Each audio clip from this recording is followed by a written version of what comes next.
एक बार मुझे सारे लोग बता दीजिए आपको स्क्रीन दिख रही है और मेरी आवाज़ क्लियर आ रही है? Yes ma'am. Yes ma'am. ठीक है, तो हमने यहाँ तक कल पूरा पढ़ लिया था। आज हमें क्या पढ़ना है? ध्यान पाठ के संचालन हेतु कुछ संकेत। कि अगर हम ध्यान की कक्षा लेते हैं बच्चों की, तो उसके बारे में कुछ-कुछ चीज़ें हैं जो हमें पता होनी चाहिए। ये जिन बातों का हमें ध्यान रखना है कि क्या चीज़ें करवानी है, क्या नहीं करवानी है। ठीक है? क्योंकि हर जो भी हम चीज़ करवाते हैं, उसमें ऐसी ही चीज़ें होती है कि किस तरह से किन लोगों को करवानी चाहिए, किन्हें नहीं करवानी चाहिए। अगर इन बातों का हम लोग ध्यान रखते हैं, तो काफ़ी हद तक अपना जो हमारा अध्यापन होता है, वो सफल कर लेते हैं। ठीक है? क्योंकि अगर हम गलत चीज़ें गलत लोगों को करवाएँगे, तो उसका कुछ फ़ायदा नहीं होगा, अपितु उनका नुकसान ही होगा। लेकिन जो चीज़ जिसके लिए ज़रूरी है, जिसके लिए आवश्यक है उस समय पे, अगर वो उसको करवाई जाए और सही समय के अनुसार करवाई जाए, तो उनको उसका लाभ देखने को मिलता है। ठीक है?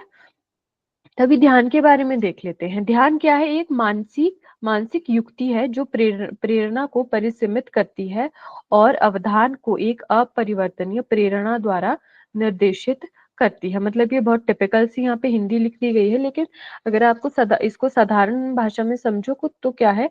ध्यान बस हमारी एक मानसिक युक्ति है। ठीक है? आप सभी जानते हो, आप लोगों ने ध्यान किया होगा क्योंकि आप लोग योग के विद्यार्थी हो। कहीं न कहीं आपने मास्टर्स में या फिर वैसे अगर आपने कुछ डिप्लोमा किया है या आप खुद की प्रैक्टिस करते हो, तो आप जानते होंगे कि ध्यान क्या होता है। इसमें क्या करते हैं, पहले हम बाहरी चीज़ों पर ध्यान लगाने की कोशिश करते हैं। जो हमारे आस-पास की चीज़ें होती हैं, किन्हीं आवाज़ों पर हम ध्यान लगा सकते हैं, किसी वस्तु पर ध्यान लगा सकते हैं और जैसे-जैसे हमारा अभ्यास बढ़ता जाता है, वैसे हम अपनी अंदर की आवाज़ों को सुनने लगते हैं। अपनी श्वासों पे ध्यान लगाते हैं या अलग-अलग जिस भी तरीके से आपको सही लगता है, ठीक है? जो हमारा ध्यान होता है, इसे चेतना की अवस्था को बदलने के लिए उपयोग में लाया जा रहा है। यह धार्मिक अभ्यासों का एक अंग है। हाल ही में ध्यान को एक धार्मिक अभ्यास की अपेक्षा चिकित्सा हेतु उपयोग में लाया जा रहा है।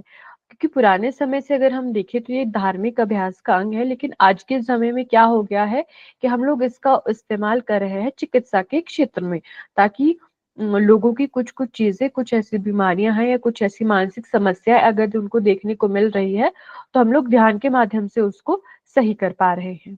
ठीक है? ध्यान को एक धर्म से परे अभ्यास के रूप में ही लिया जा सकता है कि इसको धर्म से ना जोड़कर बस आप एक साधारण प्रैक्टिस के रूप में देखो, ताकि सभी प्रकार के व्यक्ति इसको अपने जीवन में अपना पाए और अपने जीवन की परेशानियों को दूर कर पाए। ध्यान की क्रिया विधि जीव प्रतिभरण क्रिया विधियों और शिथिलीकरण विधियों से संबंधित है। मतलब जो हमारे बायोफीडबैक होता है और जो हम रिलैक्सेशन करते हैं, ये उससे संबंधित है हमारा ध्यान। क्योंकि ध्यान में क्या होता है, हमारा जो मानसिक स्थिति है, हमारा मन शांत हो जाता है और हमारे मन की जो उथल-पुथल है, वो भी कम हो जाती है। ठीक है? फिर ध्यान की विशेषता यहाँ पे बताई जा रही है। इनको एक बार देख लेते हैं कि ध्यान की विशेषताएँ क्या-क्या है। इनको आपको याद रखना है, इम्पोर्टेंट है। ठीक है? इसको नोट कर लेना बेशक नोटबुक में और इसको याद रखना। ध्यान के दौरान शरीर एवं मन को गहरा विश्राम मिलता है। ये तो जाहिर सी बात है कि अगर आप ध्यान करोगे तो आपके शरीर के साथ-साथ आपके मन को भी विश्राम मिलेगा। जैसे हम लोग क्या करते हैं, अगर हम लोग जैसे बहुत सारा हमने योगाभ्यास कर लिया है, तो हमें रिलैक्सेशन करना है, तो उसके लिए हम क्या करते हैं, शवासन, ठीक है? उससे भी हमें काफ़ी हद तक हमारा शरीर की थकावट भी कम होती है और हमारे मन को भी शांति मिलती है। ध्यान का भी कुछ उससे मिलता-जुलता ही उपयोग है। वैसे ये ध्यान उसकी उच्चतर अवस्था है, हमारी सबकी बात-बात की अवस्था है, लेकिन आप समझने के लिए ऐसे समझ सकते हो कि जिस प्रकार हम शवासन करते थे अपने मन और शरीर को शांत करने के लिए, वैसे ही हम ध्यान के द्वारा अपने शरीर और मन को विश्राम पहुँचा सकते हैं। 20 से 30 मिनट के ध्यान से प्राण वायु का ग्रहण कम किया जा सकता है, जो कि 6 से 7 घंटों की निद्रा से होगा। मतलब अगर कोई व्यक्ति 20 से 30 मिनट ही ध्यान कर ले ना, तो वो उसके बराबर होता है कि कोई व्यक्ति 6 से 7 घंटे तक सोया हो। मतलब किसी ने अच्छे से ध्यान कर लिया 30 मिनट, तो उस जितना उसको रिलैक्सेशन 6-7 घंटे की नींद के बाद मिलना था, उतना उसको 20 से 30 मिनट के ध्यान से ही मिल जाएगा। यही बोला जा रहा है, ठीक है? दूसरा बोल रहे हैं, हृदय गति और श्वसन गति घटती है। जो हमारी हार्ट बीट होती है और जो हमारी सांस की गति होती है वो इससे घट जाती है ध्यान से। क्योंकि जैसे जैसे हम शांत होते जाते हैं हमारा श्वास भी धीमा होता जाता है। मान लो कोई दौड़ रहा है तो उसका श्वास काफी तेज तेज चल रहा होगा, मतलब सांस बहुत जोर से वो ले रहा होगा, जल्दी जल्दी बहुत जल्दी छोड़ रहा होगा। लेकिन जो व्यक्ति ध्यान कर रहा होगा उसका उससे उल्टा हो जाएगा, उसकी श्वसन गति और हृदय की जो गति है वह धीमी होती जाएगी। ठीक। परानुकंपी प्रभाव की ओर झुकाव हो जाता है। परानुकंपी प्रभाव हमारा होता है, जैसे आपने पढ़ा होगा ना एनाटॉमी फिजियोलॉजी में, पैरासिम्पैथेटिक नर्वस सिस्टम जो होता है उस तरफ हमारे में हमारा झुकाव हो जाता है। मतलब पैरासिम्पैथेटिक में क्या होता है, हमारा शरीर जो है वो रिलैक्सेशन की तरफ जाता है, एक्टिव नहीं रहता है, एक्टिव का अपोजिट हो जाता है, मतलब शांति की ओर चलता जाता है, आराम की ओर जाता है। ठीक है। दुश्चिंता घटती है। ध्यानावस्था में विद्युत मस्तिष्क मस्तिष्कालेख यानी ईईजी, ईईजी होता है हमारा क्या होता है, किसी को पता है ईईजी का फुल फॉर्म? इलेक्ट्रोइंसेफेलोग्राम। हाँ जी। इसमें क्या होता है, जो हमारा ये एक मशीन होता है, इससे हमारे दिमाग की जो तरंगे, हमारे दिमाग में जो तरंगे उठती है उसको मापा जाता है। तो ईईजी में क्या होता है, अगर कोई व्यक्ति ध्यान कर रहा है तो अगर हम ईईजी में उसके मस्तिष्क की तरंगों को देखें तो उसमें क्या आता है, अल्फा और बीच बीच में थीटा तरंगे भी दिखाई देती है, जो किसके समान होती है, निद्रा के समान भी असामान्य प्रकार की तरंगे दिखाई देती है। मतलब जैसी तरंगे व्यक्ति की निद्रा में दिखती है ना उसके दिमाग में, अगर हम लोग ध्यान कर रहे हैं, अच्छे से ध्यान लगा है, तो उसमें भी उसी प्रकार की तरंगे दिखाई देती है जो निद्रा के समय दिखाई देती है। मतलब सोचो ध्यान कितना ज्यादा इंपॉर्टेंट है ना। क्योंकि जो एक व्यक्ति सो रहा है उसके दिमाग के बराबर तरंगे उस व्यक्ति के दिमाग में दिख रही है जो ध्यान कर रहा है, तो वो बहुत ज्यादा इंपॉर्टेंट है। क्योंकि हमने ऊपर भी देखा कि अगर कोई 30 मिनट ही ध्यान करता है तो वो कम से कम 7 घंटों की नींद उसकी पूरी हो जाएगी, जितना विश्राम उसको उससे मिलना था। शरीर क्रिया की दृष्टि से ध्यान को जागृत अल्प चयापचयात्मक अवस्था कहते हैं। चयापचयात्मक अवस्था हमारी होती है जो हमारा मेटाबॉलिज्म होता है, मतलब कि हमारे शरीर से ऐसे केमिकल्स निकलते हैं जिससे रिएक्शन होता है, जिससे हमारे जो अलग अलग बॉडी के सेल्स होते हैं उनको एनर्जी मिलती है और उनका काम अच्छे से होता है। तो शरीर क्रिया की दृष्टि से ध्यान में ये सारी चीजें देखने को मिलती है। ठीक। नियमित अभ्यास करने पर ध्यान से आचरण में परिवर्तन आता है जो कई हितकर परिवर्तनों का द्योतक है। देखो ये तो जाहिर सी बात है, अगर कोई नियमित रूप से अभ्यास करता है ना ध्यान का, तो उसका जीवन में बहुत सारे परिवर्तन आते रहते हैं। अगर कुछ अच्छे परिवर्तन आएंगे तो उससे आगे को हमें और ज्यादा फायदा देखने को मिलेगा, क्योंकि कोई चीज की अगर शुरुआत हो चुकी है अच्छी, तो उससे हमें और ज्यादा और अच्छी चीजें मिलती रहेंगी। वही इसमें बोला जा रहा है कि अगर आप ध्यान एक बार कर लोगे नियमित रूप से तो आपके आचरण में परिवर्तन आएगा, जिससे और अच्छी चीजें आगे आपको देखने को मिलेगी। अब बोली जा रही है सावधानियां, कि हमें किन किन सावधानियों का ध्यान रखना है। ठीक। ध्यान की अपनी परिसीमा है, मतलब लिमिटेशन है ध्यान की भी। ऐसा नहीं है आपको बिल्कुल मनमौजी तरीके से करना है, नहीं। कुछ चीजों का आपको ध्यान रखना है जो कि बहुत जरूरी है।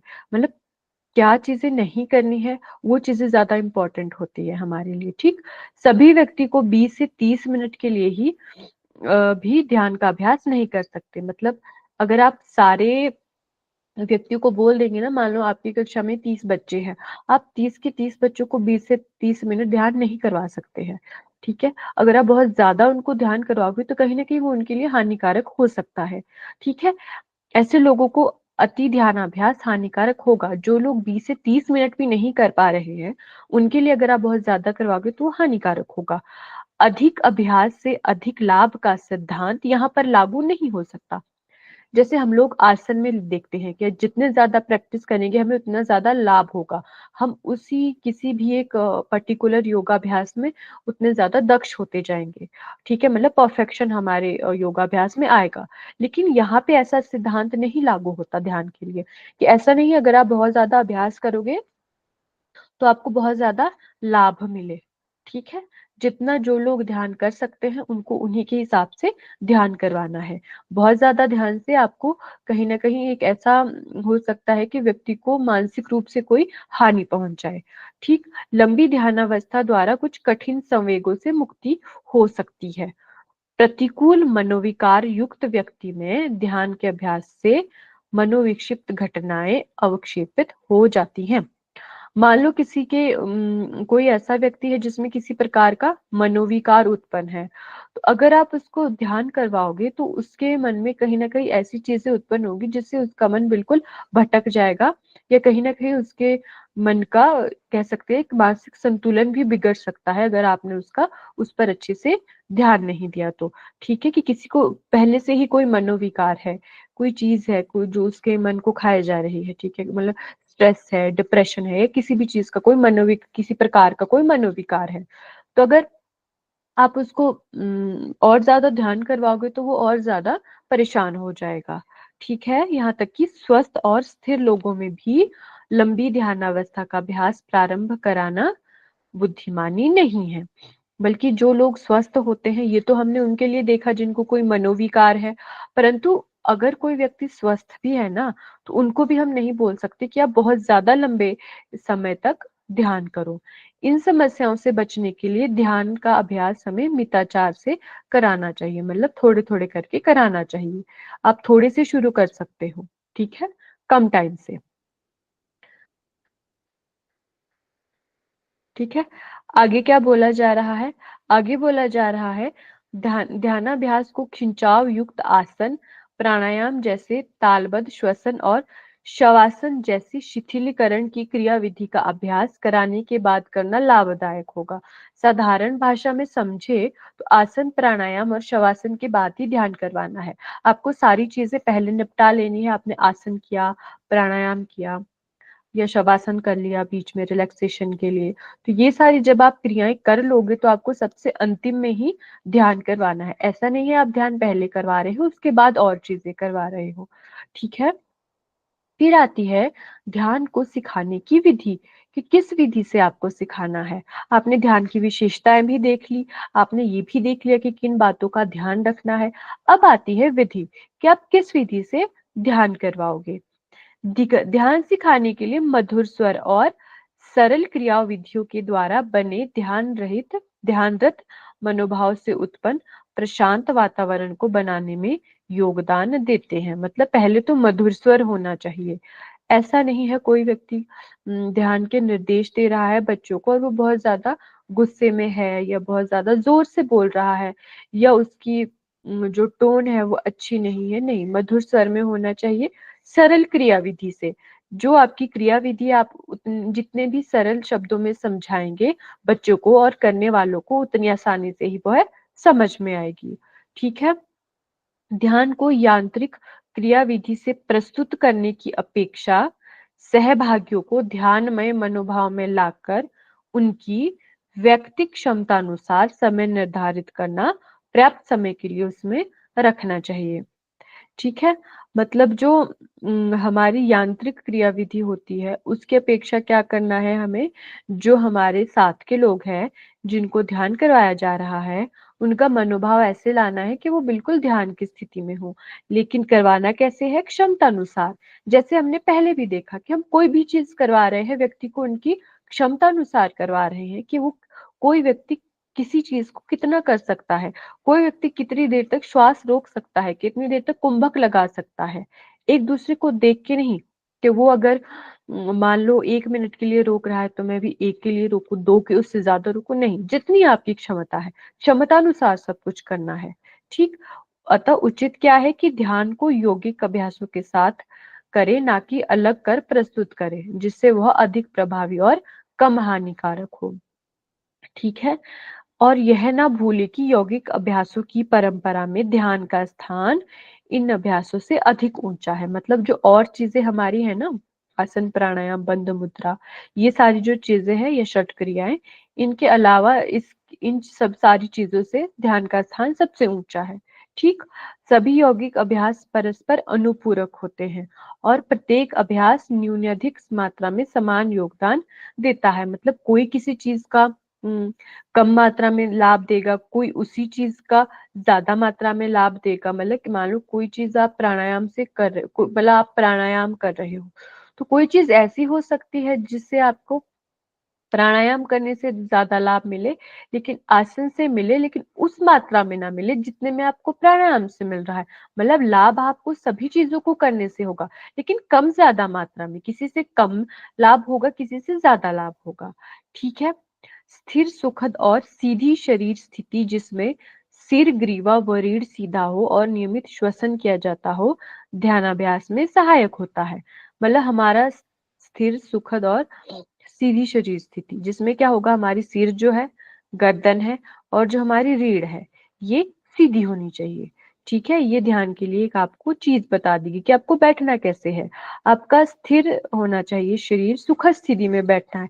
ऐसे नहीं बैठना है कि आप बड़ी मुश्किल से जबरदस्ती बैठे हो, दर्द हो रहा है, नसें खिंच रही है, टांगों की मांसपेशियां खिंच रही है। ठीक है। और आपकी जो गर्दन, सिर और रीढ़ है, उसको आपको सीधा रखना है। अब आता है अध्यापक द्वारा स्व मूल्यांकन, कि अध्यापक को भी अपना मूल्यांकन करना चाहिए। तो वो कैसे करना है वो बोला जा रहा है। जब अध्यापक किन्हीं क्रियाओं को एक जैसे ढंग से सिखाता है, तब अध्यापन थोड़े समय में अरोचक हो जाता है। मान लो व्यक्ति किसी चीज को करवा रहा है, लेकिन एक जैसे ही ढंग से करवा रहा है, तो क्या होगा, उसमें इंटरेस्ट नहीं रहेगा, वो बहुत ज्यादा इंटरेस्टिंग नहीं रहेगा बच्चों को करने के लिए, क्योंकि एक ही तरीके से सारी चीजें करवाई जा रही है। ठीक। क्रियाओं में उचित परिवर्तन और उन्हें उचित ढंग से प्रस्तुत करने पर आधारित अध्यापक द्वारा स्वयं अध्यापन का निरंतर मूल्यांकन करते रहना आवश्यक है। मतलब कि जो आप क्रियाएं जो भी आप करवाते हो कक्षा में, उनमें थोड़ा बहुत परिवर्तन करके उनको करवा सकते हो और अच्छे ढंग से प्रस्तुत करना है। और साथ ही साथ क्या करना है, अध्यापक को अपना भी मूल्यांकन करते रहना है, निरंतर मूल्यांकन मतलब कंटिन्यूअस। ठीक है। उस मूल्यांकन में अध्यापक को स्वयं से प्रश्न पूछने हैं कि क्या उसने पाठ योजना बनाने में पर्याप्त समय दिया है, या उसके ऊपर अच्छे से विचार किया है, या छात्र उत्साहपूर्वक अनुक्रिया करते हैं क्या। ठीक है।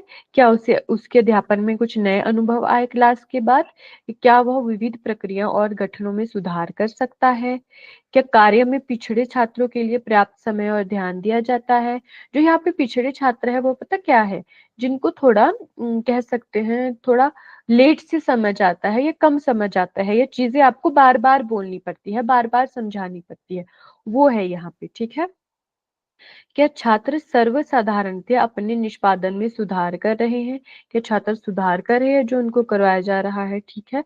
ये सारी चीजें जो प्रश्न है, ये सारे प्रश्न अध्यापक के लिए बोले गए हैं कि उसको अपने आप से पूछने हैं। ठीक है। और क्या है, प्रगतिशील अध्यापक को अपने अध्यापन कार्य में सदा प्रयोग करते रहना चाहिए। मतलब नए नए एक्सपेरिमेंट कर सकता है एक अध्यापक, अगर उसको अपने जो उसको पढ़ाने का तरीका है उसमें सुधार लाना है तो। ठीक है। और नियमित रूप से मूल्यांकन तो करना ही है। इससे क्या होगा, वह एक सक्रिय अध्यापक बनकर स्वयं को और छात्रों को संतुष्ट कर पाएगा। ठीक है। अगर कोई अध्यापक निरंतर रूप से मूल्यांकन करेगा अपना, तो उसको पता चलेगा कि कहाँ कमी रह रही है, क्या चीज वो अच्छा कर रहा है, और किस चीज में उसकी कमी है, तो उस चीज को वो सुधार कर अपने अध्यापन में तो प्रगति करेगा, लेकिन साथ ही साथ छात्रों को भी संतुष्ट कर पाएगा। ठीक है। तो ये वाला चैप्टर भी हमारा कंप्लीट होता है। ठीक है। अगला जो हमारा है लास्ट, वो हमारा है योगाभ्यास अध्यापन पाठ। यहाँ पे आपको एक लेसन प्लान दिखाया गया है, इसको एक बार देख लेते हैं कि कैसा होता है। ठीक है। बाकी जो हमारा पढ़ने वाला था वो हमने सारा पढ़ लिया। कि देखो यहाँ पे बोला जा रहा है, जैसे अध्यापक का नाम आ गया, अध्यापक का क्या नाम है, यहाँ पे अध्यापक का नाम आएगा, और विद्यालय का नाम आएगा, दिनांक आएगा, कौन सी डेट को आप करवा रहे हो, कक्षा कौन सी है, समय कितना लोगे आप। ठीक है। 45 मिनट की क्लास है आपकी, 1 घंटे की क्लास है। ठीक है। तो यहाँ पे ये भी लिखा गया है कि इससे पहले आपने क्लास में क्या करवाया था। ठीक है। तो यहाँ पे सॉरी, जैसे भुजंग आसन, अर्धशलभासन, पश्चिम चक्रासन, ये आपने इससे पहले करवाया है। पाठ का लक्ष्य लिखना है, उद्देश्य लिखना है, और सहायक सामग्री भी लिखनी है। ठीक है। और देखो इसमें और क्या चीजें होती है, ये आपको लेसन प्लान का एग्जाम्पल दिया जा रहा है। तो हमने पढ़ा था ना पीछे, पाठ पाठ का आरंभ हम कैसे करते हैं, प्रार्थना से आरंभ करते हैं। ठीक है। उसके बाद हम क्रिया विधि का प्रारंभ करेंगे। पहले हमने प्रार्थना की, एक अच्छा अनुकूल वातावरण बना लिया, फिर हमने क्रियाविधि आरंभ की। ठीक है, सबसे पहले बैठक व्यवस्था करनी है, बच्चों को किस प्रकार से बैठाना है। ठीक, फिर अभ्यास का हमें मौखिक परिचय देना है, मतलब मुंह से बोलकर बताना है उनको, ओरली बताना है। फिर आंशिक और पूर्ण रूप से प्रदर्शन करना है। ठीक है, आप थोड़े थोड़े भागों में भी करवाओगे, उसके बाद उनको पूरा प्रदर्शन करके बताना है। ये अध्यापक के लिए है, खुद करना है। फिर आता है व्यक्तिगत अभ्यास। जब अध्यापक कर लेते हैं उसके बाद बच्चों को भी समय देना है कि वो खुद ब खुद उसको कर सके। उसके बाद उनकी अशुद्धियों को सुधारना है। फिर जब सभी ने अपना अपना प्रैक्टिस कर लिया, उसके बाद ग्रुप प्रैक्टिस करवाना है। ग्रुप प्रैक्टिस में भी उनकी अशुद्धियों को देखना है, फिर सुधारना है। फिर लास्ट में क्या करना है, रिलैक्सेशन करवाना है। शिथिलीकरण होता है, रिलैक्सेशन करवाना। ठीक है, और सबसे अंत में क्या करते होती है हमारी प्रश्न उत्तर की प्रक्रिया। जब सारा हमारा कंप्लीट हो जाएगा उसके बाद क्या करवाएंगे हम लोग, प्रश्न उत्तर की एक थोड़ा सा टाइम रखेंगे, चाहे 5-10 मिनट का ही रखा, उसमें प्रश्न उत्तर पूछेंगे बच्चों से। ठीक है, इससे क्या हमें समझ आएगा कि किन चीजों में बच्चों को समस्याएं देखने को मिल रही है, मतलब कौन सी ऐसी चीजें हैं जो वो समझ नहीं पा रहे हैं, या कौन सी ऐसी चीजें हैं जो वो समझ ही जाते हैं जल्दी से। ठीक है, ये किस चीज में हमें जरूरत है कि हमें दोबारा पढ़ाना पड़ सकता है, ये कौन सी ऐसी चीजें हैं जिन पर उन्हें ज्यादा काम करने की जरूरत नहीं पड़ेगी क्योंकि बच्चे को उस चीज की नॉलेज है। ठीक है, तो ये हो जाता है हमारा इसी के साथ कंप्लीट। सिलेबस हमारा पूरा हो गया है आज। तो किसी को कोई डाउट तो नहीं है इसमें?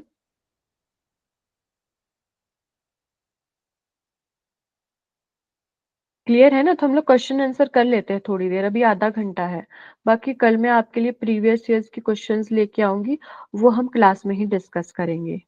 ठीक है, अभी मैं पूछती हूँ आपसे, जिसको आंसर आएगा वो हैंड रेज करेंगे। मैं कहीं से भी पूछ सकती हूँ, पूरा हमने पढ़ लिया है। ठीक है, तो सबसे पहले मुझे बताएंगे, जो हमारी ये पुस्तक है कैवल्य धाम की योगाभ्यासों की अध्यापन विधियां, इसके लेखक के नाम बताने हैं। लेखक कौन है? हैंड रेज कीजिए। बस एक ही व्यक्ति को पता है, बाकी लोग? चलिए सौरभ जी बताइए उत्तर।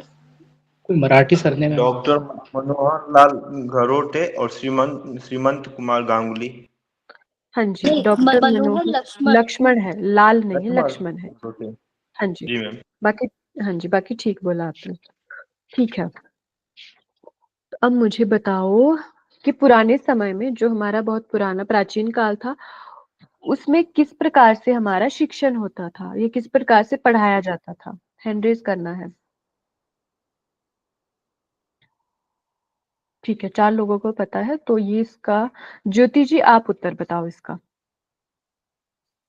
गुरुकुल में गुरु शिष्य ओरली पढ़ाते थे। हाँ जी, वेरी गुड, ओरली पढ़ाते थे। ठीक है, विजय जमी जी आप बताओ मुझे कि भगवत गीता में क्या बोला गया है कि किस प्रकार से अध्ययन होता था?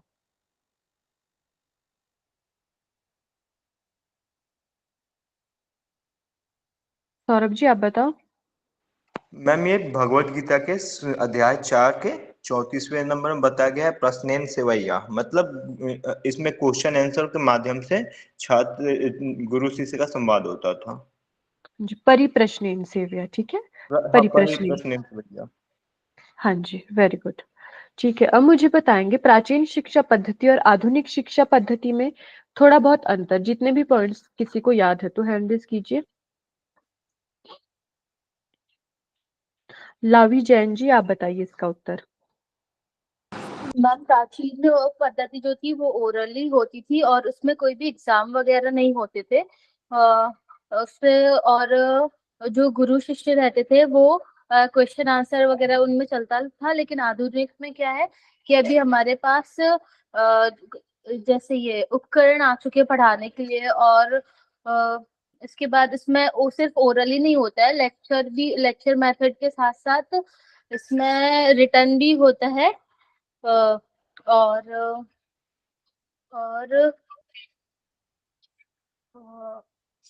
और जैसे क्या बोलते हैं उसको, ग्रुप डिस्कशन वगैरह भी अभी होता है। तो प्राचीन में भी होता था, और अभी जैसे आपने बताया था कि दो विधियां बताई थी, एक टीचर सेंटर्ड और एक स्टूडेंट सेंटर्ड। तो पहले मेनली टीचर सेंटर्ड रहती थी और अभी टीचर और स्टूडेंट मिक्स रहता है। अच्छा जी, ठीक है, बाकी तो ठीक बताया, पर आपने जो बोला डिस्कशन वाला, वो पहले भी होता था डिस्कशन, ठीक है। और क्या चीजें थी, जैसे जो पहले के समय में कुछ विशेष प्रकार के जो छात्र होते थे उन्हीं को ही मौका दिया जाता था पढ़ाई का, ठीक है। सौरभ जी कुछ बोल रहे हैं? नहीं मैम और मैम, ये था कि मैम इसमें ये बोल रहे हैं कि पहले पहले जो शिक्षा थी। मैम प्राचीन काल में क्या था, लिमिटेड स्टूडेंट्स रहते थे और अभी तो मतलब काफी सारे स्टूडेंट भी हो सकते हैं। और पहले एक ये था कि क्लासेस का कोई टाइम नहीं था कि कितने टाइम में कौन सी क्लास चलेगी। लेकिन अभी हमारे लेक्चर्स का टाइम रहता है कि 1 घंटे ये पीरियड चलेगा या 40 मिनट ये पीरियड चलेगा, तो ऐसा था।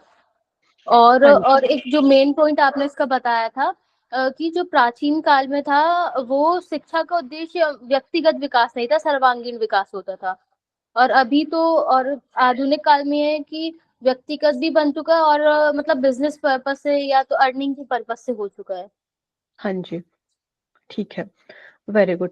अब योग के बारे में कुछ जो धारणाएं हमने पढ़ी थी, जो गलत धारणाएं थी, उसके बारे में किसको पता है? हैंड रेज कीजिए, जितनी भी पता है, ऐसा नहीं कि सारा ही याद हो। बस 3 लोगों को आ रहा है, बाकी 3 लोग। पूजा रानी जी, आता है आपको इसका उत्तर?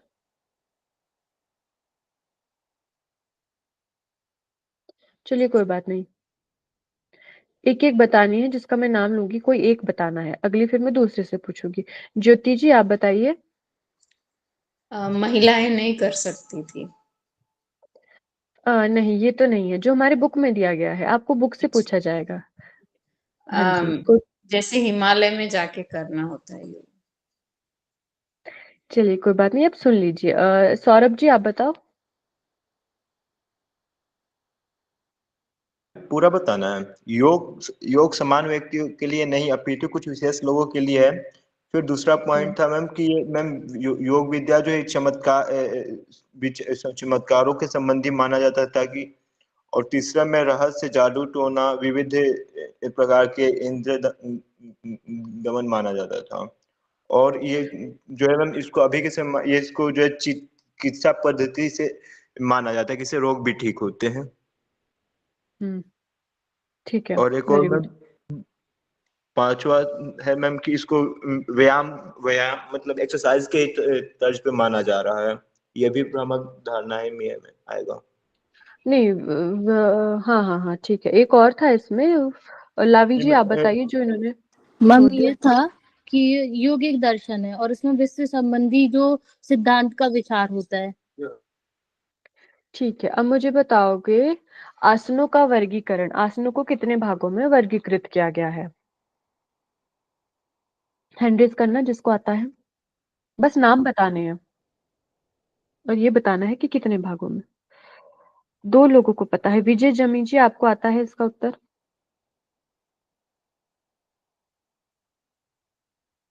चलिए संतोषी वर्मा जी आप बताइए।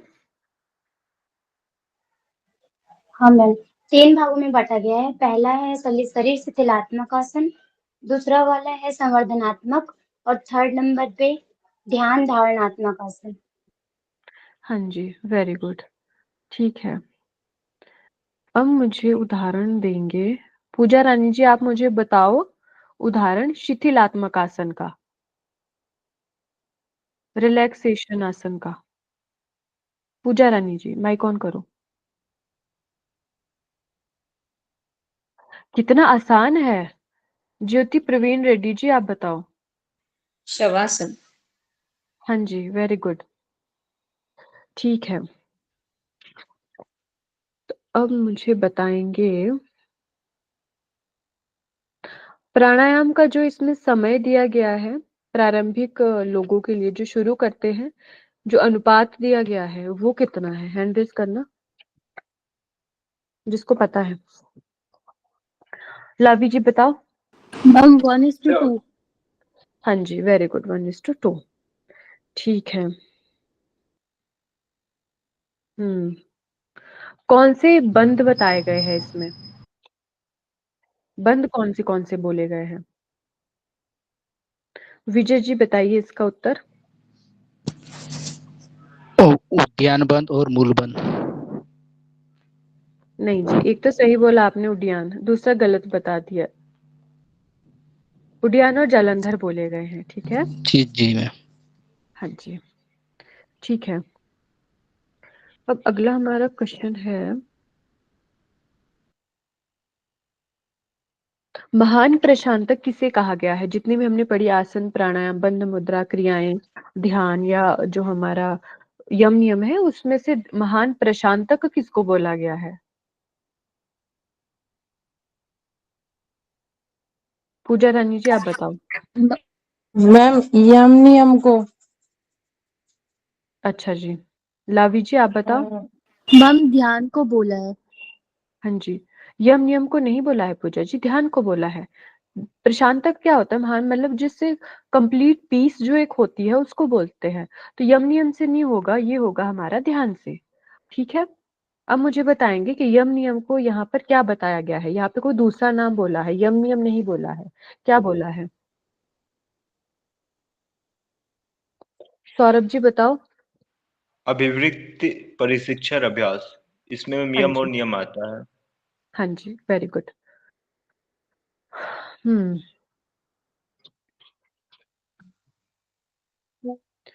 शैक्षणिक जो प्रक्रिया हमारी होती है उसमें कुछ घटक हमने पढ़े थे। मैं बता देती हूँ, हमने 6 घटक पढ़े थे, ठीक है। वो किस किस को याद है? चाहे थोड़े बहुत ही याद हो, बाकी लोग। इजी है। ज्योति जी आप बताइए। वातावरण निर्मित पहला, हम्म, वही है ना? लास्ट है ये, वैसे जो आपने बोला ना पर्यावरण वाला, ये लास्ट है हमारा। चलिए और बताइए आप, जो आपको याद है।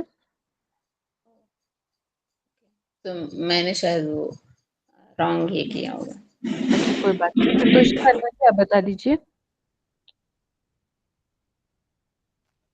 Ma'am teaching, learning, teacher, student, content और इन्वायरमेंट। हाँ जी, वेरी गुड, ठीक है। क्या क्या है हमारा?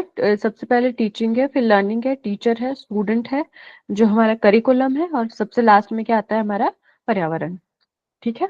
इनको याद रखना है, ये इंपॉर्टेंट है, और सीक्वेंस में याद रखना है इनको। एक बार फिर से बोलो। हाँ जी, देखो पहला हमारा आता है टीचिंग, फिर लर्निंग, टीचिंग लर्निंग हो गया। फिर इसको ऐसे याद रखो ना कि टीचिंग कौन कराता है, टीचिंग लर्निंग के बाद याद रखो टीचिंग कौन कराता है?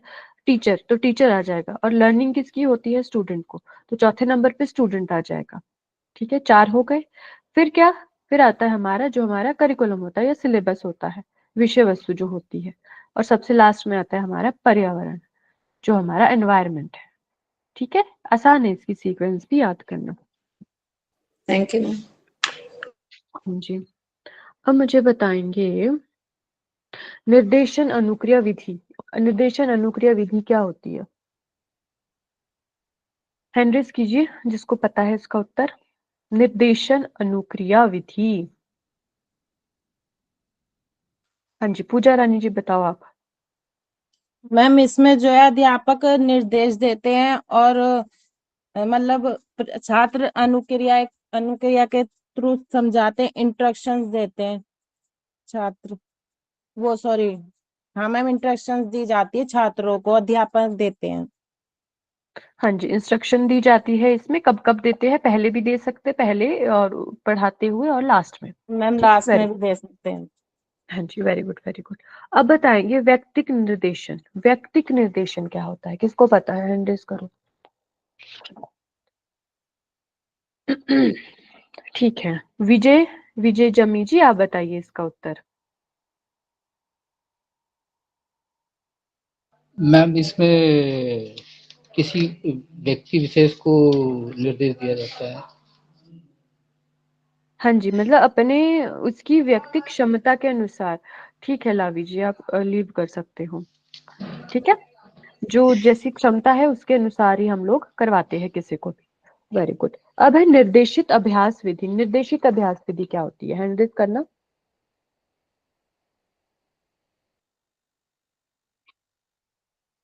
सौरभ कुमार जी आप बताओ। मैम ये इसमें क्या होता है, टीचर जो है छात्रों को मैम निर्देशन करता है, उसके द्वारा निर्देश के आधार पे ही अभ्यास किया जाता है मैम। हाँ जी, अगर आप शॉर्ट में बोलना चाहोगे एक शब्द में तो क्या बोलोगे? शॉर्ट में तो मैम असाइन असाइनमेंट के थ्रू। हाँ जी, असाइनमेंट जो होता है वही होता है हमारा, ठीक है। हाँ जी, अब बताएंगे मुझे एडिपोज टिश्यू मेल में कितना होता है? एडिपोज टिश्यू हैंड रेज करना, दोनों का बता दो, मेल और फीमेल में एडिपोज टिश्यू। चलो विजय जी आप बता दो, मेल का कितना होता है एडिपोज? 18 पॉइंट कुछ होता है। ठीक है, पूजा रानी जी फीमेल में कितना होता है? मैम 28.2। हाँ जी। संतोषी वर्मा जी आप मुझे बताओ, जो हमारा लंबोसेक्रल एंगल होता है वो मेल में कितना होता है?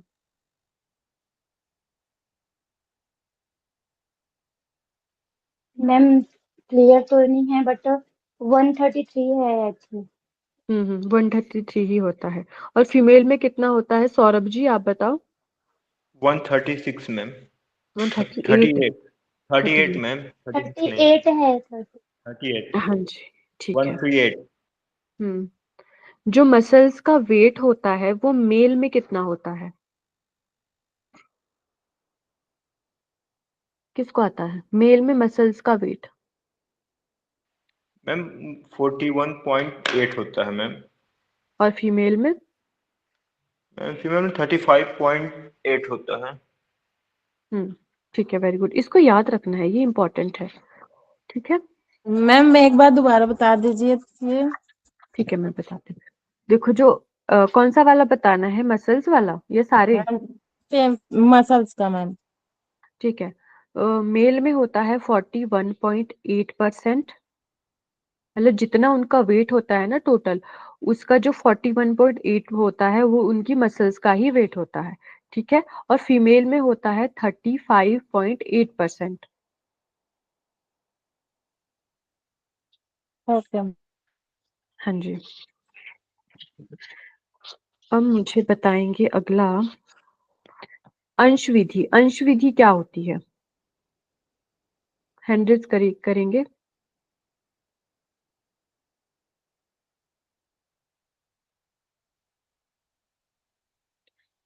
चलिए सौरभ जी बताइए अंश विधि। मैम ये अंश विधि जो होती है ना, इस यह हेतु विश्लेषण का आधार माना जाता है मैम। और ये मैम मतलब कि सकल विधि, अंश विधि और प्रगामी विधि 3 प्रकार की होती है मैम। और तो इसके अंश लिए विधि इसके लिए में क्या अंश होता विधि आती है। है? अपरिपक्व अंश अवस्था होती है मैम, विद्यार्थियों की इसमें अपरिपक्व अवस्था होती है। हम्म मतलब इससे पहले जैसे योगाभ्यास में ना मैम ये समझ सकते हैं कि भी विद्यार्थी आया है, वो आसन के बारे में या योग के बारे में बहुत कुछ नहीं जानता है, उसे अंश हम्म विधि बोलेंगे। ठीक है, एक जो चीज रह गई वो संतोषी जी आप बताओ, जिन्होंने छोड़ दी। मैम अंश विधि में क्या होता है कि बहुत जैसे सब्जेक्ट, जैसे हम लोग को अगर अष्टांग योग लेंगे तो उसमें पहले एक एक चीज को बताएंगे अलग अलग, छोटे छोटे मतलब सबको, जैसे आसन क्या है, प्राणायाम क्या है, ऐसे करके फिर वो अंश विधि है। और उसी को सबको एक साथ बताएंगे तो वो पूर्ण हो जाता है। देखो मैं क्लियर करती हूँ, सबको ध्यान से सुनना सारे, ठीक है। जो अंश विधि है ना, वो क्या होती है, हम उसमें पहले आसान चीज करवाते हैं, ये सरल से जटिल की ओर जाती है, कि जो चीज आसान है वो पहले करवाई जाएगी, फिर आगे बढ़ते बढ़ते जो कठिन चीजें हैं वो समझाई जाएगी, ये अंश विधि है। लेकिन जो हमारी क्या होती है सकल विधि, सकल विधि क्या हो जाएगी कि सारा एक साथ ही करवाया जाएगा, ठीक। और प्रगामी अंश विधि क्या है? प्रगामी अंश विधि और अंश विधि में ना कंफ्यूजन होता है। तो प्रगामी अंश विधि है जिसमें कि किसी भी जो योगाभ्यास है उसको छोटे छोटे भागों में बांटकर पहले तो अलग अलग करवाया जाता है, फिर उसको इकट्ठा जोड़ के करवा दिया जाता है, ठीक। सकल में एक साथ करवाएंगे, अंश विधि में सरल से जटिल की ओर जाएंगे, और प्रगामी अंश विधि में पूरी क्रिया विधि को छोटे भागों में बांटकर उसके एक एक भाग को समझाकर फिर पूरा करवाया जाएगा, ठीक है। ये आपको याद रखना है। अगला जो हमारा क्वेश्चन है वो है, जो योग के छात्र होते हैं उनको उनके जो वर्गों में बांटा गया है वो कौन से वर्ग है? किन किन वर्गों में बांटा गया है योग के छात्रों को? विजय जी आप बताइए इसका उत्तर। प्रारंभिक छात्र, अनुभवी एवं प्रगत, विद्यालय छात्र, विशेष ध्यान दिए जाने वाले समूह। ठीक है, वेरी गुड। जो हमारी मैट होती है योगा मैट, उसका जो माप है वो कितना बताया गया है? पूजा रानी जी आप बताइए। 3x6 ma'am. हाँ जी, वेरी गुड। और एक छात्र को कितना स्थान उपलब्ध होना चाहिए कक्षा में? सौरभ जी आप बताओ। 40 स्क्वायर फीट मैम। तो ये आपको याद रखना है, ये इम्पोर्टेंट चीज है, ये पूछी गई है पहले भी। ठीक, अब मुझे बताएंगे अगला क्वेश्चन।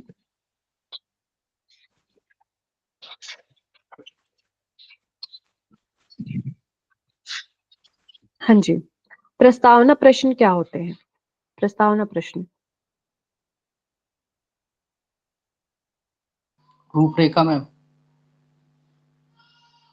हाँ जी, थोड़ा डिटेल में बताओ। और किसी भी आसन को करा रहे तो उसके बारे में जानकारी देना, कैसे करना है, क्या करना है। नहीं, जानकारी देना है नहीं, जानकारी लेना। पहले पूछना है, प्रश्न है ना, तो पहले हमें बच्चों से पूछना है कि उनको कितना पता है। ठीक है, जी। हाँ जी। अब मुझे बताएंगे तुलनात्मक प्रश्न।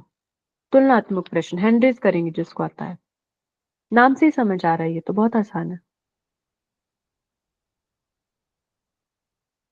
अरे तुलनात्मक प्रश्न, किसी चीजों में तुलना करनी है, मतलब ठीक है कि दो चीजें कैसी है।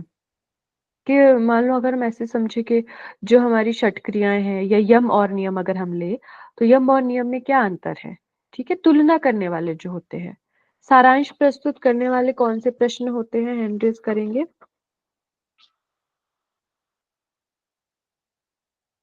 ज्योति जी आप बताइए।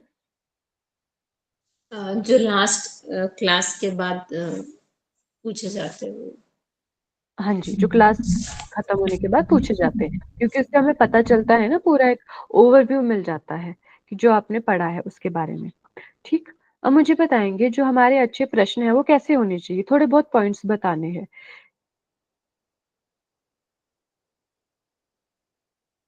दो लोगों को पता है बस, बाकी लोग।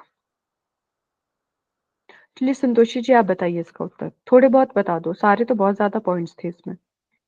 हाँ मैम, छोटे होने चाहिए और स्पष्ट होने चाहिए, एक टाइम पे एक ही क्वेश्चन करने। हम्म, ठीक है। सौरभ जी बाकी बता दो थोड़े बहुत आप भी। मैम प्रश्न की जो प्रश्न पूछे जाएंगे वो सरल भाषा में होनी चाहिए, उसमें कठिन शब्दों का उल्लेख नहीं मतलब कठिन शब्दों को नहीं ऐड किया जाना चाहिए, और सभी मतलब प्रश्न, और मैम विनम्र भाव से प्रश्न पूछे जाने चाहिए, इतना ही पता है मैम। ठीक है विजय इसको जी, इन दोनों के अलावा, जिन दोनों ने पॉइंट्स बताए, इसके अलावा आप बता दो आपको अगर याद है तो। कहानी जैसे प्रश्न पूछने नहीं चाहिए, विशेषता हो जो पूछ रहे हो उसमें मैम। हाँ जी, ठीक है।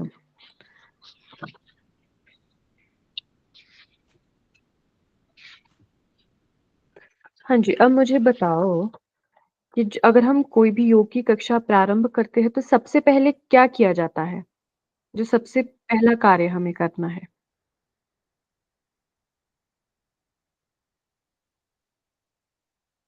ज्योति जी आप बताओ। प्रार्थना से, छोटी सी प्रार्थना से शुरुआत करनी। हाँ जी, हमें वातावरण का निर्माण करना है, और वो कैसे होता है, हम एक ओपनिंग प्रेयर करवा सकते हैं। ठीक है, वेरी गुड। अब मुझे ये बताना है कि ग्रुप प्रैक्टिस पहले आती है या बच्चे इंडिविजुअल प्रैक्टिस पहले करते हैं? हैंड कीजिए जिसको पता है। सौरभ जी बताइए। मैम पहले इंडिविजुअल आती है फिर ग्रुप प्रैक्टिस आती है। हाँ जी, वेरी गुड।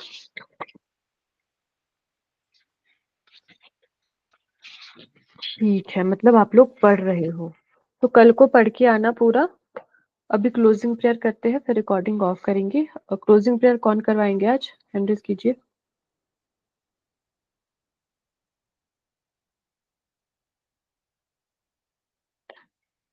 सौरभ जी करवा दीजिए आप क्लोजिंग प्रेयर।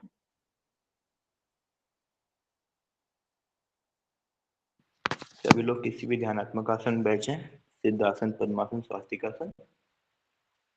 अपने दोनों हाथों को हृदय के पास अनाहत चक्र के पास लाएं और प्रणाम मुद्रा बना लें। दोनों हथेली को आपस में मिला लें। धीरे से अपनी स्पाइन को सीधा करें, आंखों को धीरे से बंद करें। अपने ध्यान को आज्ञा चक्र पे लाएं। 3 टाइम्स टेक डीप ब्रेथ, 3 बार लंबी गहरी श्वास प्रश्वास करें।